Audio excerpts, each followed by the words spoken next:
Hey there, and welcome to With Honors, the show where we take the big ideas from our English class and figure out why they still matter today. I'm Wyatt, and I'm with Zane, and today we're talking about dragons. Yes, those ancient monsters of fire and fear. However, there's more to dragons than the monsters you see on the big screen. Those fiery beasts pop up over and over throughout stories and pop culture. Why does a monster invented in medieval times still have relevance in modern cinema, literature, and more? In today's episode, we're going to share some of our ideas.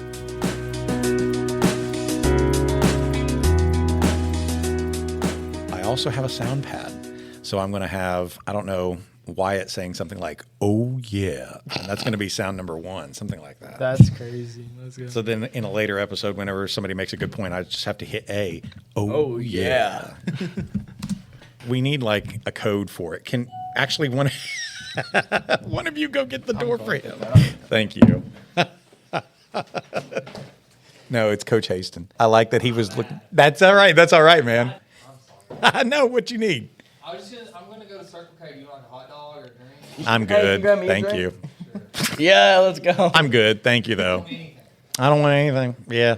Thank you, though. I was going to say we need a code name for this episode, that it's going to be like the nerdy episode, that we're going to be talking about dragons and stuff. Dudes and dragons? No, that's not right. Something, though. We're going to need to come up with a cool name. On today's episode, we've got Wyatt and Zane. Guys, this is one of my favorite topics that we're going to talk about because it gives me a chance to be nerdy all over again. You wanted to talk about dragons and the symbolism of dragons in our literature. Wyatt, why don't you start off with us? Why this topic? Well, it's because I've been super interested in dragons, of course, because of several different books and movies that I've watched and read, and like How to Train Your Dragon and Lord of the Rings, different places where the dragon is such a huge part of that particular storytelling trope. And it's interesting to delve into how it feels, how it looks, how it's shown through different cultures and media, and why it's so widespread, why it's such a universal concept. It is an ancient universal concept, right? Yep. This appears in all cultures. Yeah. What is it that really triggered this for you? Have you you always liked reading about dragons? As a kid, you liked it? Was it something like that, or what? It was mostly this one book called Dragonology, which was this particular book that was treating dragons as if they were real. I know the book. That's awesome. Mm-hmm. So when did you read this? When I was 7 or 8. Oh my gosh. Because it has little drawings and stuff in there too, mm-hmm. right? It's a zoology book about it. Basically, it has these little pages where you can flip and see the muscle anatomy and skeletons of dragons and see how they produce fire via a spark pouch in their bottom jaw. It's pretty That's cool. right. Yeah. Zane, what about you? What attracts you to this topic? So for me, I've kind of grown up around the idea of dragons. I've watched movies like How to Train Your Dragon. I've read books like Dragon Run, Chorus of Dragons. Those are some really good book series that you could definitely check out that a lot of people don't even know about. But I think those are what really pushed my liking of dragons. And I kind of wanted to explore more into where they came from, what their history was. So I started learning more about them, and I found out that there's two main subsets. There's Western and Eastern.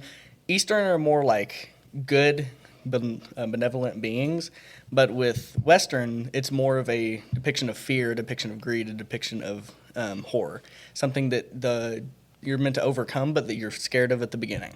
Yeah. You see that in a lot of our fantasies and a lot of our myths in the West.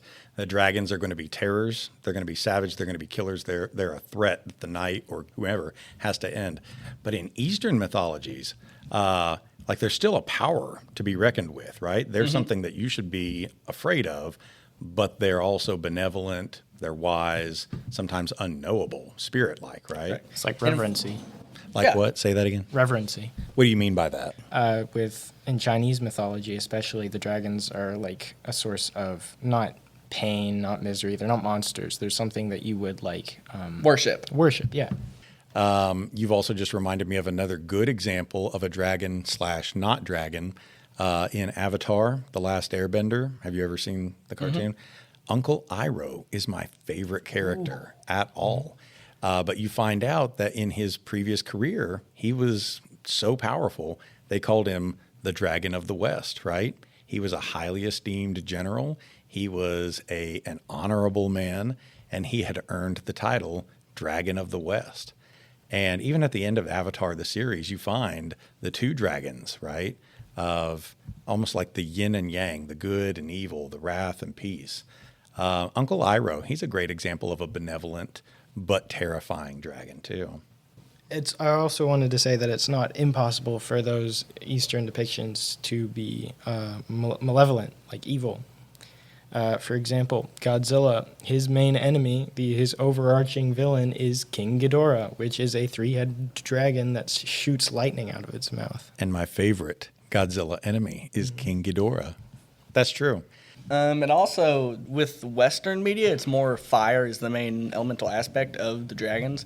But then with Eastern cultures, they control almost all the elements of the environment. So like thunder, lightning, fire, water. They have many different afflictions in what they do. In Western culture, even in an early biblical sense, you have evil represented in Eden as a serpent. Mm-hmm. And then in Revelations, drastic world-ending evil is characterized as a dragon.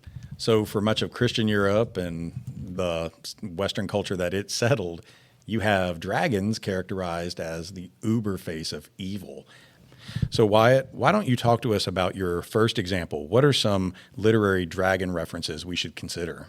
Well, the first one that goes to my mind is Satan at the end of the Bible in Revelation, where he represents a dragon, and that sort of stood out to me. First of all, because there wasn't too many references to dragons earlier in the Bible, but also because the overall master of evil, like the final boss basically for the Bible, is represented as this particular mythical beast. So that's pretty interesting. Like, why would they choose that? Why was that the particular depiction that was shown for Satan at the end of the Bible? Yeah, and this is not even just a European treatment, because the Europeans are the inheritors of this Judeo-Christian tradition, which goes back to Middle Eastern zones of the world, right? Yep. So they're the inheritors of a different culture's attitude toward dragons. And then you get Europeans fighting dragons in their folk tales and mythologies too. So again and again, dragons, serpents point back to like a characterization of Satan. Mm-hmm. I think a lot of times when you look at the cartoonish depictions of Satan too, what features do we see but the snake-like tongue, the scaly skin, the pointed tail, the horns? Those are draconic features too, right? Yeah. Why do you think dragons are such a threat in European folktales and Christian mythology? It could just be as simple as they're monsters. That's a usual storytelling device, but it's also might be sort of therapeutic for them in a weird way. Dragons could represent some kind of emotion or some kind of societal fear put into a physical form. Like, for example, Smaug in The Hobbit represents greed, and you have other dragons in European mythology that are supposed to be destruction or famine or whatever. And then a knight would go out and slay that societal fear, putting their fears to rest. Cool. Zane, why don't you talk to us about another literary depiction of dragons? Which one comes to mind for you? So specifically Smaug, like Wyatt had mentioned, I think it really represents what a dragon is meant to be when represented in Western culture, because it's the big thing at the end of the road that you get to defeat. And I feel like dragons are mainly used because they're these big creatures, and it's something that's not just going to go away unless you face it up front. So I think it's representing that if you have problems or if you have things that aren't going right, you need to go at it face first and deal with it, right? That's how they had to deal with the dragon. So with Smaug, it's almost in a locked box, right? He's in this mountain, and they have to go into the mountain to deal with him. So it's almost like going out of your comfort zone to deal with your problems. And I think that really, really focuses in on the way that dragons are pushed in media. I think so too. I think another cool thing about that is that, and you should read this, there's a book called How to Read Literature Like a Professor. And one of the earliest chapters, I think it's the first one, is that Foster says all literature is like a knight on a quest. all stories are about like a knight on a quest. And it doesn't matter whether it's a story like The Hobbit or did you read The Outsiders in like middle school? Yes. It doesn't matter if it's Charles Frazier's book, Cold Mountain, or Fight Club by Chuck Palahniuk. Every hero is on a quest to defeat the dragon. When we continue to read Julius Caesar, think metaphorically, who's that big bad dragon at the end of the episode? When you read Gatsby, think who's the big bad dragon that Gatsby's having to fight too. Wyatt, you also wanted to talk about how draconic elements are featured in other literary characters or scenarios. Talk to me about that a little bit. It sort of extends to certain non-human creatures as well as just human ones. You have certain characters who are given traits of dragons, despite them not even like really being anywhere near the same. Like Palpatine from Star Wars. Ooh, Palpatine's a dragon? Tell me about that. He's greedy. He wants power, which reminds us of dragons. He shoots like this force from his hands, which could be similar to fire. That's like dragon fire. Mm-hmm. And he ultimately wants the hero to fail for his own good, you know? Yeah. Another hallmark trait about dragons is that they are supremely proud and full of ego and vanity. Is Palpatine full of ego and vanity? Yeah, especially. He thinks that he'd be able to control the entire galaxy just by himself. He thinks he could do it without even Darth Vader, he says earlier on when he's manipulating him in episodes 1, 2, and 3. Right. Mm-hmm. Also, not to get too off task with our podcast, but you're a big Star Wars fan, right? 1 to 10, how successful is Palpatine?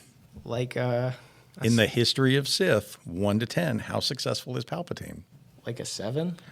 7 is all you're going to give him? Oh, man, that hurts. I was thinking like 8 or 9 at least. I mean, he does rule a galaxy for 30 years, right? Yeah.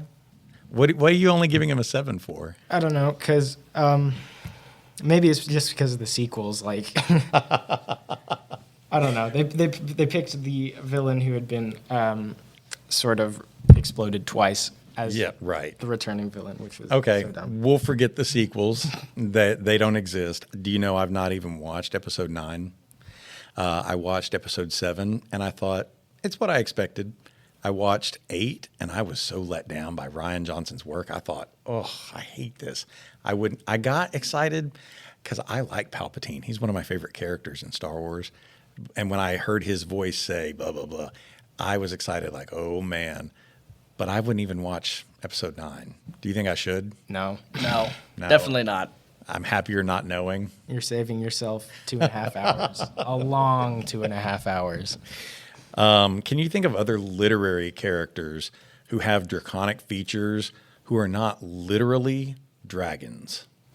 It sort of extends to any character that's just like directly evil. Like evil, pride, hoarding treasure or whatever their wealth is. Yeah. So any greedy villain. Like, for example, have you ever watched The Mummy, 1999? Yeah. The Mummy himself can be seen as sort of a dragon character. He's greedy. He wants to destroy entire populations of people so he can get what he wants. I mean, in this case, his treasure is his dead wife. Yeah, you're right. And the knight's always on a quest to defeat the dragon, usually to get either a treasure or to rescue the princess, right? Mm-hmm. Mm-hmm. So they've got to be proud. They've got to be a tremendous wrathful force. They hoard treasure, easily provoked. They're also easily flattered. Because Bilbo Baggins flatters Smaug when he riddles with him, right? Because he tries, to begin, I think you'll have to correct me, he tries with, oh, Smaug, the one that he's heard about, right? Dragons can be flattered. Can Palpatine be flattered? I don't think he could. Really? I do think you could be flattered because when you have someone who's so ego-filled and egotistical and someone who thinks so highly of themselves, they put themselves so high, it's easy to just flaunt them higher and higher, right? Like, if you're flaring up their ego, I really think that, like, getting that praise, because that's what they're going for. They're going for attention. And when you're giving the attention they may not be getting from other people, they're really going to abuse that and, like, use it to flaunt themselves even more.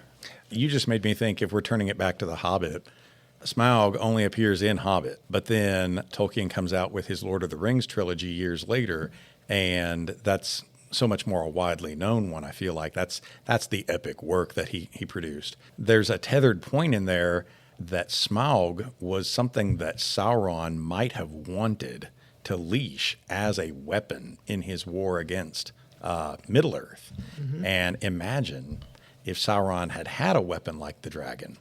If you put it over into a Star Wars context, doesn't that mean Palpatine's like Sauron? Who is his leashed dragon? The Death Star.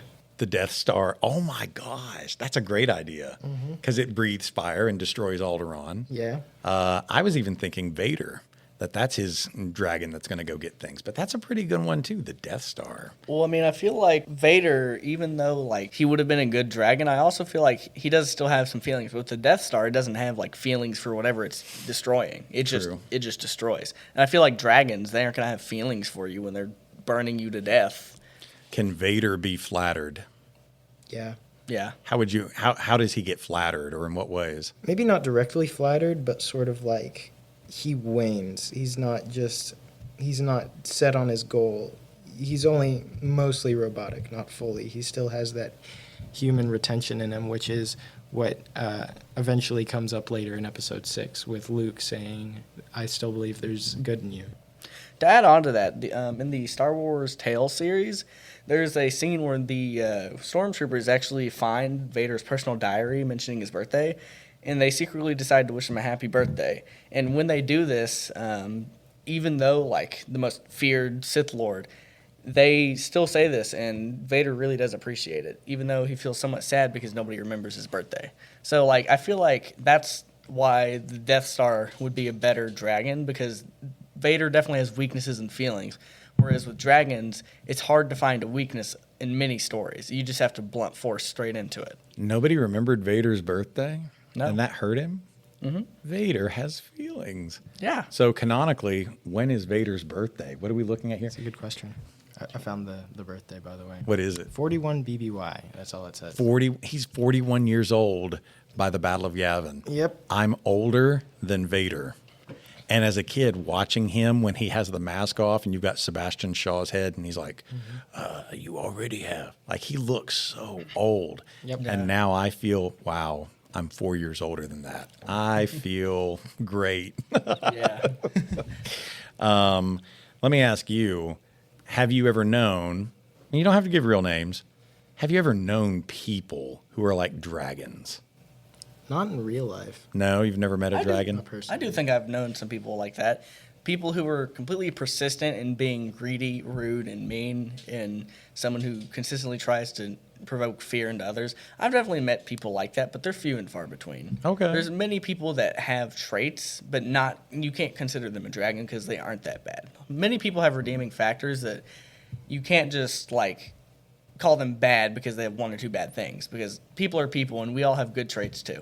So you don't think your teacher of Honors 10 is a dragon? No. Who can be wrathful, who likes being flattered, who likes giving treasures, who sits under the mountain? I am on the bottom floor of this building. Do you breathe fire? Do I? No. Some days he might I've yell. never seen it. Do you know I've never yelled at this class? I think that's something that we should do. I've just never yelled at this class. Yeah. Just one day randomly yell. The It whole used to class be- just right. like freezes up. It used to be a thing where in spring semester we'd get to some point where people just stopped doing their homework and I just lost it. And not like went nuclear, but just, guys, we cannot tolerate blah, blah, blah, that kind of thing. It had to be real serious with them. Yeah. And then they would always come back the next year and they would say things like, man, that day you were disappointed in us. That day that you got upset with us. That day, that gets to people. It leaves an impact. Anything else you want to talk about with dragons? The Rancor. Oh, tell me about this. What about, we keep coming back to Star Wars with our dragon references. What's this new one? The Rancor from episode 6. Sort of, like earlier I remember you were talking about common archetypes and stories, and one of them is the dragon in the cave. The Rancor is different because he's, first of all, not directly a dragon, but someone that the hero has to fight and eventually does kill. But what I want to focus on is sort of at the end, there's this one scene where after Luke suffocates the Rancor after slamming the gate on his neck, you have this one side character, like the trainer of the Rancor, who runs onto the screen heartbroken, like the Rancor meant the world to him. And so when I saw that scene as a little 8-year-old boy, I was thinking maybe it wasn't like just a monster. Maybe it was a starved animal in a pit who had nothing to eat, and someone genuinely cared for it. What complexity where even monsters can have sympathy, where even monsters have mothers. Your senior year, you get to hear about Beowulf, which is the oldest work of fiction we have in the English language. And there's a dragon, but there's also monsters of different kinds, and one of them is its mother. And it's a great conversation that we get to have because even monsters have mothers. When Zane's at the ball field and there's this evil little brat who keeps throwing rocks or whatever, maybe that kid's evil, but he's got a mom who's there too. Some mother loves him, right? And if you go after that kid, the mother is going to unleash fire on you too. Mm-hmm. What other movie dragons? Any that come to mind? So with How to Train Your Dragon, I think like the main aspect of that is that dragons aren't all bad. But then you run into things like the Red Death, right? The Red Death is a huge dragon that just doesn't care what you are, who you are. The Red Death just genuinely wants to eat. It is very greedy. It has every other dragon bring it food, and it's in a cave. It's stuck in a cave until it breaks out when the protagonists go and try to provoke it. Yeah. It's sort of the ultimate irony that you could feel sympathy for a dragon when that goes against like centuries of common storytelling where the dragon is supposed to be the monster. And then it's a further ironied in the ending of How to Train Your Dragon where a smaller dragon defeats a larger one. So it allows a window for nuance and complexity. That's a huge thing that I struggle to talk about in classes because you can get kids to a level where we look at the surface of the story. You can get them to talk about symbolism in the story, but complexity, where you have the nuance, where you have sympathy for the unsympathetic, where you have those conversations, that can be a real challenge. That's a good thing to notice.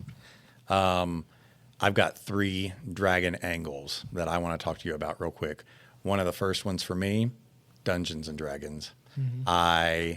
Are you at all familiar with D&D? Yes. I have a general understanding of it. I've watched the movie. Okay, cool.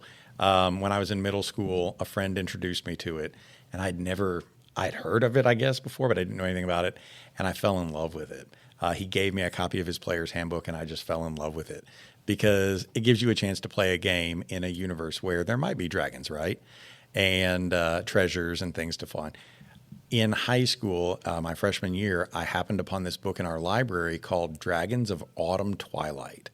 And it's the first in a series of the Dragonlance books.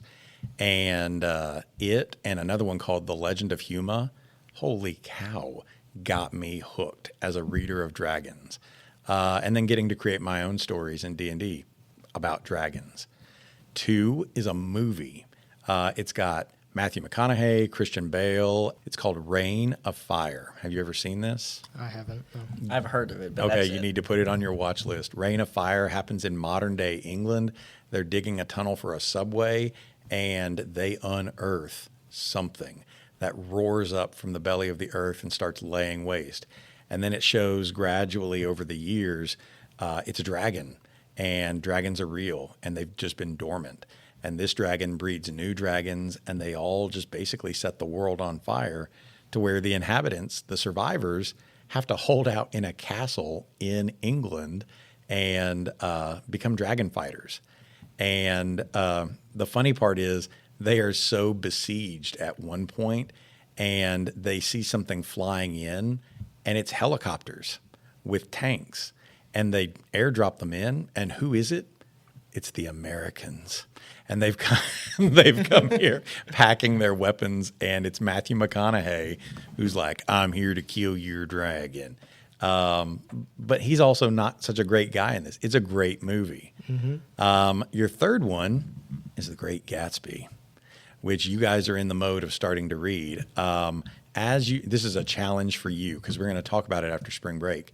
As you read Great Gatsby, I want you to think there is a dragon in this book. Find it and tell me why it's a dragon. Like, annotate as you read and be like, I'm ready to have that conversation with him. Because I think it's a real good one to talk about, especially from the angle of how to read literature like a professor. You know, every hero's on a quest. There's a dragon out there. Wyatt, you've got dragons in your life that you have to battle. Zane, you have dragons that are not his dragons. I have dragons in my life that have to battle. And sometimes the dragon is within. It's just a great universal story that we are all battling dragons. Mm-hmm. Is your dragon that you're starting to look like Darth Vader? That's exactly what it is. That's exactly what it is. What else? Anything else you want to talk about today? Yeah, I would like to add, there's this book called Dragon Run that I think really does have some complexity to it. So it starts off with this boy named Al. And basically there's like a power ranking system in this world. So 0 is like you have to be culled. You have to be killed, right? And it goes up like 1, 2, 3, 4, 5, 6, 7, 8, 9, 10. And in this book, Al gets placed at 0. So he's constantly on the run. He's constantly running away from bad people, right? That are trying to kill him. Well, at the end of the book, when these mage-like people, they have kind of chased him into a corner, and then he's faced up against a dragon. So it's almost like there's evil behind him, and then there's the dragon in front of him. And this dragon, it doesn't have any feelings for Al, right? So basically, this dragon is like, you're a vessel, why don't you like be like another dragon? Because this one dragon that he's talking to is the power for every single dragon in the world, right? He's a vessel because the magic goes through him and then it goes to every other dragon. Instead of accepting and falling into that hole of becoming the next vessel, he poisons the dragon. It's almost like a dragon is pulling you down into its own fate, but then you have to climb your way back out because it's such a big daunting problem. And kind of how we were talking about earlier, where like it's something you have to deal with yourself and you have to face up front. You sort of have to deal with it on your own and you have to fix it. Gotcha. Well, I'm really lucky to have you guys in my classroom. I'm really lucky to have guys who can talk about dragons with me. And hopefully we get to do this again soon. Thank you, Wyatt, and thank you, Zane, for being on the show today. I appreciate you guys. Absolutely. Great to be here.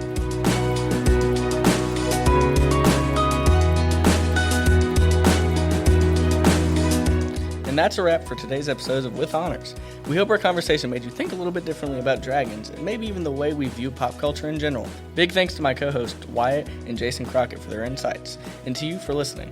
If you liked what you heard, share it with a friend or drop us a comment. Until next time, stay curious and keep the pages turning.